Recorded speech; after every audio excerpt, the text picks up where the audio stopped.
conseils de pro.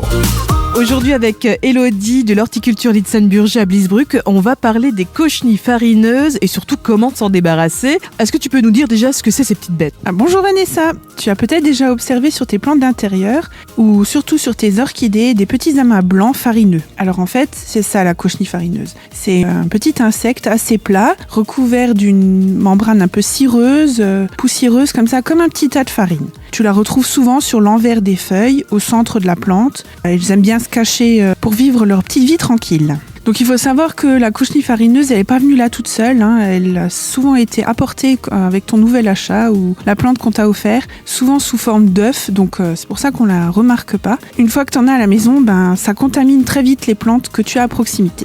Alors une fois qu'on en a à la maison, Elodie, qu'est-ce qu'on peut faire ? Donc la première chose importante à faire, c'est vraiment d'isoler ta plante qui est contaminée. Le mieux, c'est vraiment de la mettre dans une autre pièce parce que même si les petites bêtes ne se déplacent pas très vite, elles vont quand même aller voir les voisines et donc il vaut mieux prévenir que guérir. Il faut surtout savoir que la cochenille, elle a un moment de ponte et elle peut pondre entre 100 et 200 œufs.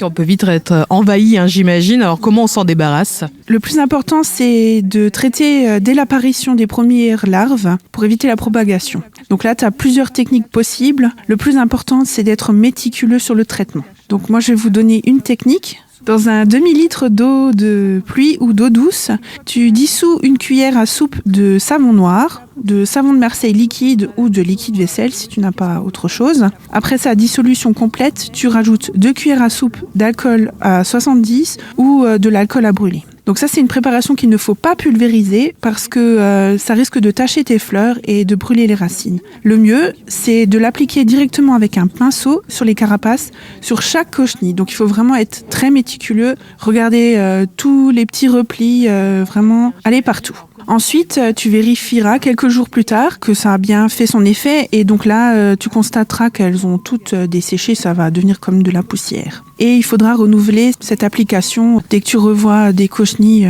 à l'attaque. Merci beaucoup Elodie pour tes conseils. On retrouve le tout sur notre site radiomélodie.com. Elodie, on te retrouve à l'horticulture Litzenburger à Bliesbruck. Merci, à bientôt. À bientôt.